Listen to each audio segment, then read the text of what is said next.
All India Majlis-e-Ittehadul मुस्लिमीन की 2024 की चुनावी तैयारी जिस प्रकार जमीन पर तेजी से बढ़ रही है, वैसे वैसे मुसलमानों के वोट पर रोटी सेकने वालों के दिन पर दिन नींद हराम हो रही है।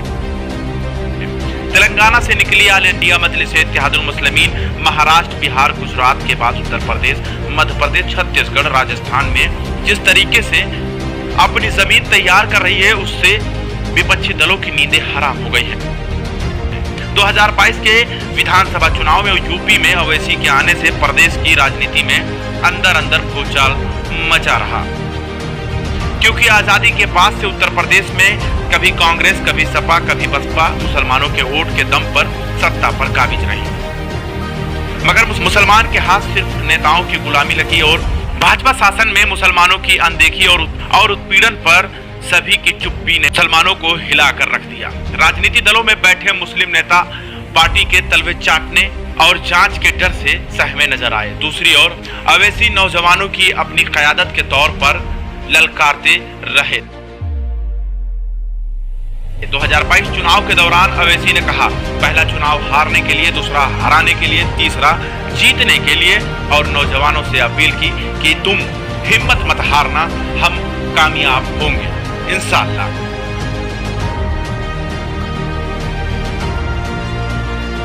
जिसके बाद से उत्तर प्रदेश, बिहार, मध्य प्रदेश, राजस्थान, छत्तीसगढ़ जैसे प्रदेश में जैसे जैसे चुनाव ने अवैसी के लिए जीवन समर्पित कर दिया। उत्तर प्रदेश, बिहार में जबरदस्त एंट्री के बाद अब अवैसी की तैयारी नगर निकाय चुनाव से 2024 की राजनीति पर चर्चा कर राजनीति बनाने की तैयारी चल रही है।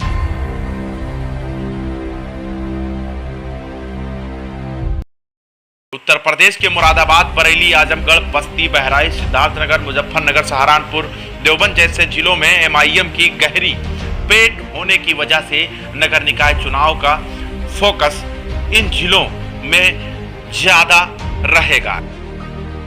एमआईएम उत्तर प्रदेश सहित कई राज्यों में मुसलमानों के दम पर जमीन तलाश कर रही है। जमीनी पकड़ मजबूत होने के बाद मुस्लिम दलित के दम पर सत्ता में हिस्सेदारी से मुसलमानों के हक की आवाज उठाने और हक दिलाने की बात कहने वाले बैरिस्टर असदुद्दीन अवैसी ने खुलकर बयान जारी कर मुसलमानों से अपने लिए एक होने की अपील कर दी।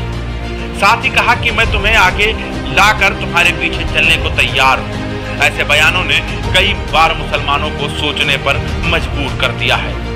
इससे पहले 2022 में अवैसी ने 6% और 28% पर पूरे प्रदेश के मुसलमानों को सोचने के लिए मजबूर कर दिया था।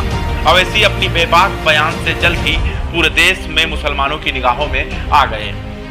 इसकी दूसरी वजह आजादी के बाद भारत में मुसलमानों की मुस्लिम लीग जो धीरे धीरे खत्म हो चुकी। ऐसे में मुसलमानों के पास ना अपनी कोई मजबूत पार्टी है, ना नेता। ऐसे में इमरान प्रतापगढ़ी या आजमगढ़ में गुड्डू जमाली दोनों के चुनाव में समर्थन कर अवैसी ने अपनी नीयत साफ कर दी है कि हम मुस्लिम क़यादत चाहते हैं, चाहे वो जो हो, और अगर कोई पार्टी हमसे समझौता करना चाहती है तो आज आबादी के हिसाब से गठबंधन के लिए एमआईएम तैयार है।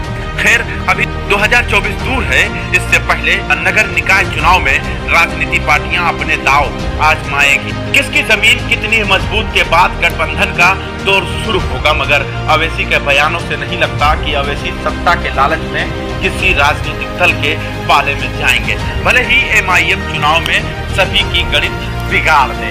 आपको हमारी वीडियो कैसी लगी कमेंट्स बॉक्स में अपना राय दीजिए, और हाँ, हमारे चैनल में नए हो तो सब्सक्राइब कर लीजिए। बगल में जो घंटी है उसे दबा दीजिए, जिससे नोटिफिकेशन आप तक पहुंचती रहे। दलाल मीडिया से दूर रहें, क्योंकि उन्हें सिर्फ अपने आका की गुलामी ही करना आता है।